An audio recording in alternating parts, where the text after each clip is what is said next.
Bonjour à tous, c'est Jenny Garden, je suis médium et praticienne en soins énergétiques.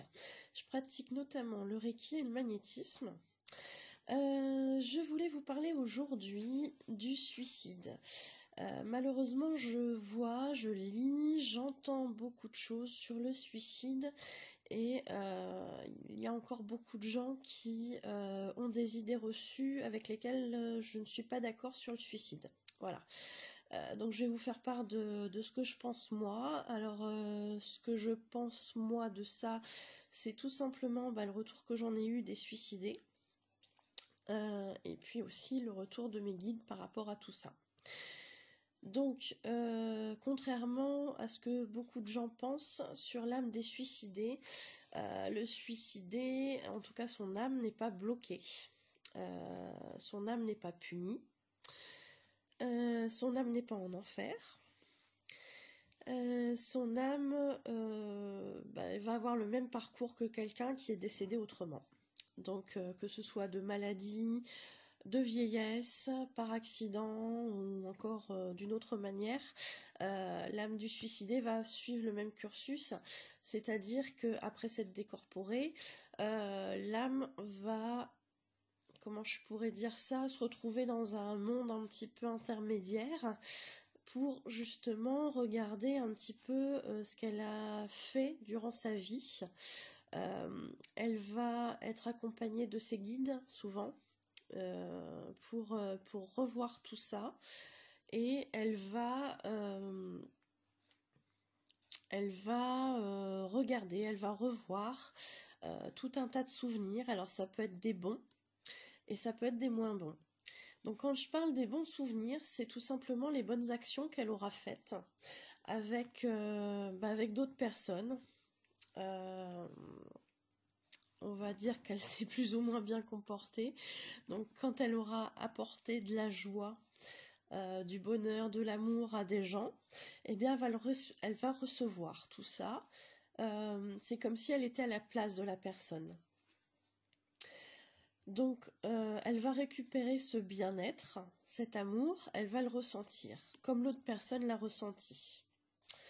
Si c'est en moins bien, eh bien il va se passer la même chose. C'est-à-dire que si la personne, pour une raison XY, a été méchante, a blessé quelqu'un, que ce soit volontairement ou involontairement, que ce soit physiquement ou émotionnellement, eh bien elle va ressentir la douleur, la souffrance qu'elle a pu causer à l'autre personne. Il faut savoir qu'en plus, quand on est dans cet état d'âme, on ressent les choses avec beaucoup plus d'intensité. Alors quand c'est en bien, c'est extraordinaire. Quand c'est en moins bien, voilà, vous vous doutez un petit peu de ce que ça peut représenter. Alors tout ça, ça a un but. Ça a un but, rappelez-vous que quand on se réincarne, on a toujours l'envie, en tant qu'âme, d'évoluer. Donc toutes les expériences que l'on va faire pendant sa vie terrestre vont nous servir à de modèle en fait. On va se dire, bon là dans cette vie-là par exemple, j'ai causé de la peine, j'ai causé de la souffrance à quelqu'un. Donc quand on revoit tout ça, on va se dire, finalement, cette chose-là, il ne faut pas que je la reproduise dans mes vies futures. Donc ça sert à ça en fait, de se reconnecter avec tout ce qui s'est passé dans la vie qu'on vient de mener. Ça se passe après chaque vie. Après chaque vie, on fait un espèce de bilan pour justement pouvoir apprendre de tout ça et reproduire ou ne pas reproduire les choses que l'on a faites dans la vie future. Dans les vies futures aussi. Voilà. Donc ça sert tout simplement à ça. Donc l'âme du suicidé n'est pas punie. Elle va se juger elle-même. Elle n'est pas jugée par d'autres. Elle se juge elle-même. Voilà.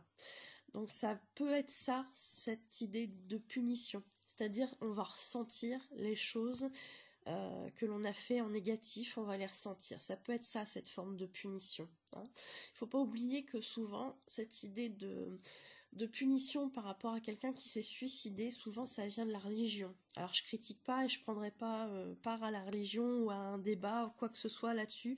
C'est pas le but de cette vidéo. C'est juste ma propre expérience, souvent ça vient de là, cette idée. Alors il ne faut pas oublier que la religion, c'est une interprétation. Voilà. Donc l'interprétation qu'on en fait n'est pas forcément celle qui a été écrite. Donc je rentrerai pas là-dedans, hein, encore une fois. Donc l'interprétation, ça peut être plein de choses. Et là, ce que je vous dis, tout simplement, c'est que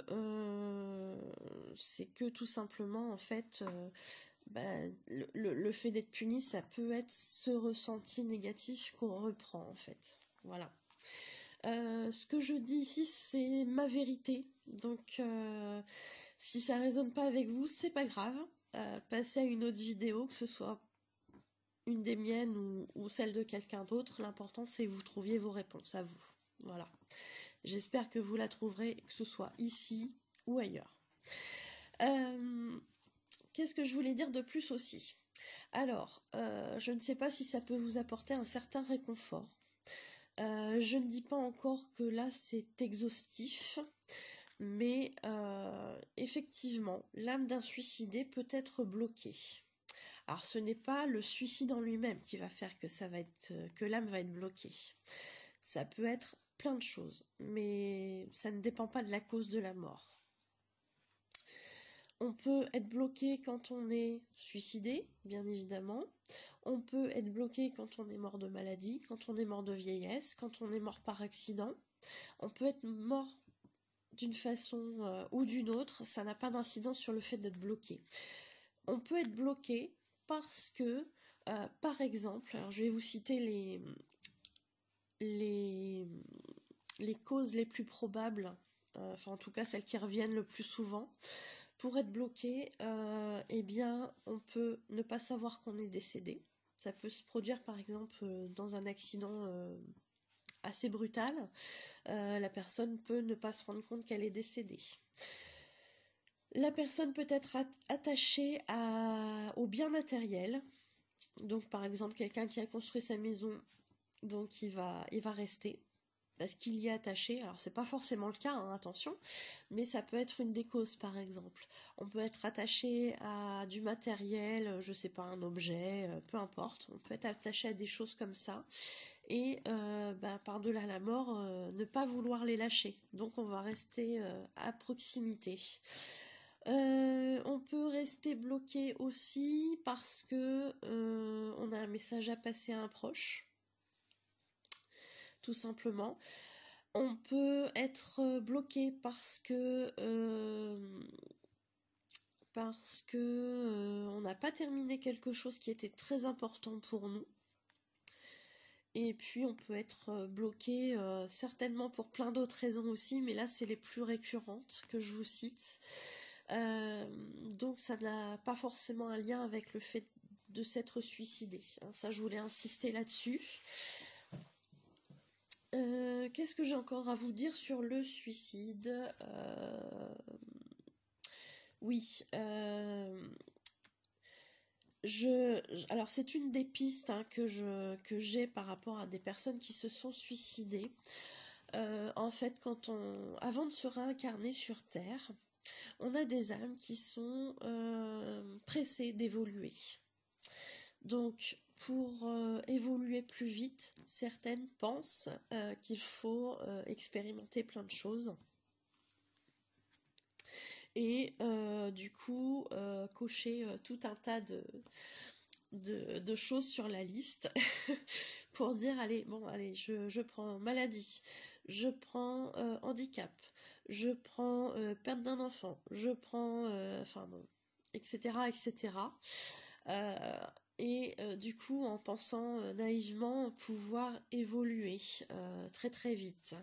Heureusement pour ça, on a des guides qui vont interpeller l'âme et qui vont lui dire, mais attends, tu penses pas que t'es allé un petit peu loin là? Ça fait un petit peu beaucoup là pour te réincarner, tu te prépares une vie très très très très difficile. Alors l'âme qui est un petit peu pressée d'évoluer et qui est dans l'amour inconditionnel, il faut pas l'oublier, quand on est en passe de se réincarner, on est quand même dans un monde où baigne l'amour inconditionnel c'est très compliqué de se remémorer ce qu'est la souffrance humaine. Donc, elle se rend peut-être pas tout à fait compte de tout ce qu'elle se prépare, cette âme. Donc, comme le guide en question qui l'accompagne lui apporte ses conseils, mais il ne peut pas intervenir à sa place. Si à un moment donné l'âme décide, malgré les conseils de son guide, de vivre toutes ces épreuves-là, de vivre une vie très très difficile sur le plan émotionnel, eh bien le guide ne peut pas aller contre, tout simplement. Donc elle va vivre cette vie, et puis à un moment donné, parce que c'est trop compliqué, va en arriver au suicide. Et quand elle va faire le tour de cette vie, hein, comme je vous ai expliqué tout à l'heure, elle va tout revoir et elle va se dire à un moment donné, bah oui, effectivement, je m'étais un petit peu trop chargée. Ça peut être une des causes de suicide, hein, je ne dis pas que c'est la seule, mais ça peut être une des causes de suicide. Malheureusement, cette âme qui aura vécu plein de souffrances et qui n'aura pas su aller au bout de certaines de ses épreuves parce que c'est trop compliqué et parce qu'elle aura mis fin à ses jours, eh bien, elle devra repasser ces épreuves-là dans une autre vie. Alors, c'est peut-être pas tout à fait celle d'après, ça peut être 2, 3 vies après, voire même plus, mais elle devra repasser par cette épreuve-là. Cette épreuve qui a fait que elle n'a pas réussi à transcender cette douleur-là, cette souffrance-là. Voilà. Je voudrais terminer aussi sur un point qui revient souvent pour des personnes qui se sont suicidées. J'ai eu des messages pour leurs proches. Et ce qui revient régulièrement, c'est pour les proches, ne culpabilise pas. Ne culpabilise pas parce que ma douleur, je ne l'ai pas montrée, donc tu ne pouvais rien faire, tu ne pouvais pas deviner. Je l'ai cachée. Souvent c'est ça. Souvent c'est ça qui revient. Donc à tous les proches qui ont perdu quelqu'un qui s'est suicidé, ne culpabilisez pas. Voilà. Vraiment, ne culpabilisez pas. Je sais que c'est compliqué, je sais qu'on pense qu'on aurait dû voir les choses, qu'on aurait dû faire quelque chose pour que ça aille mieux, mais c'était son chemin. C'était son chemin et peut-être que c'était votre chemin aussi d'expérimenter cette perte-là. Je ne dis pas ça pour vous choquer ou pour vous malmener, pas du tout, c'est pas ça du tout. Le but c'est vraiment que vous compreniez que parfois malheureusement il faut en passer par là et cette personne-là a dû cacher sa souffrance et sa détresse, donc vous n'auriez pas pu faire quoi que ce soit de plus. Voilà. Ce que vous pouvez faire au jour d'aujourd'hui, c'est l'aider. Donc pensez à cette personne-là.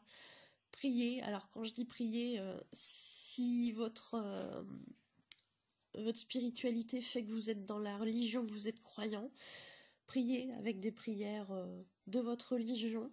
C'est pas obligatoire. Vous pouvez tout simplement penser à cette personne et parler avec votre cœur. C'est ça aussi, prier. C'est lui adresser tout l'amour que vous avez pour elle. C'est d'essayer de ne pas la retenir avec votre chagrin. Alors certes, on est humain, il faut faire notre deuil, ça prend parfois du temps. Là non plus, ne culpabilisez pas, prenez le temps que vous avez besoin. Mais surtout, une fois que vous êtes prêt, enfin même tout le temps, mais une fois que vous êtes prêt à le laisser partir, laissez-le partir et accompagnez-le vers la lumière. Ça, c'est ce qu'il a besoin. Les défunts aiment aussi beaucoup les bougies. Voilà. Donc si ça peut vous aider, allumez une bougie de temps en temps ou tous les jours, enfin la fréquence que vous souhaitez. Et puis voilà, ne les oubliez pas, pensez à eux avec amour, rappelez-vous les bons moments, parce que ça aussi ils le ressentent. Donc ça aussi ça les aide, de savoir que vous êtes en paix. C'est très important. Voilà. Une idée me vient aussi, donc je vais vous la dire. C'est de ne pas forcément aller sur la tombe de la personne. Alors si ça a une valeur pour vous et que c'est important pour vous, faites-le. Faites toujours les choses avec le cœur et avec l'envie que vous avez. Hein, ça c'est important. Mais les défunts ne sont pas forcément là. Dans leur cercueil, dans leur urne funéraire. Il n'y a pas besoin d'aller au cimetière pour être connecté avec eux. Hein, c'est cette idée-là aussi qui passe souvent. C'est de ne pas penser à eux que quand vous êtes au cimetière, par exemple, ne pas leur rendre hommage que quand vous êtes au cimetière. Ça, vous pouvez le faire n'importe où. À n'importe quel endroit, que ce soit chez vous, sous votre douche, aux toilettes, dans la voiture, peu importe, n'importe où, ils ressentiront toujours votre amour. Voilà. J'espère vous avoir aidé sur ce sujet qui est compliqué à aborder. N'hésitez pas à liker la vidéo, n'hésitez pas à vous abonner. Vous avez une petite clochette aussi sur laquelle vous pouvez cliquer pour être averti des prochaines vidéos. Vous pouvez commenter. Je suis tout à fait réceptive aux commentaires. Si je peux vous répondre, je vous réponds, il n'y a aucun souci. Au contraire, j'en serais même ravie. Vous pouvez aussi me laisser dans les commentaires ou par mail ou sur Facebook des sujets sur lesquels vous aimeriez avoir une vidéo. Voilà, abonnez-vous, je sais plus si je l'ai dit, mais vous pouvez vous abonner, ça me fera également très plaisir. Voilà, j'espère que je vous ai aidé avec cette vidéo, j'espère que ça vous aura parlé et que ça vous aura apaisé. Voilà, je vous souhaite à tous une excellente journée. À bientôt, au revoir.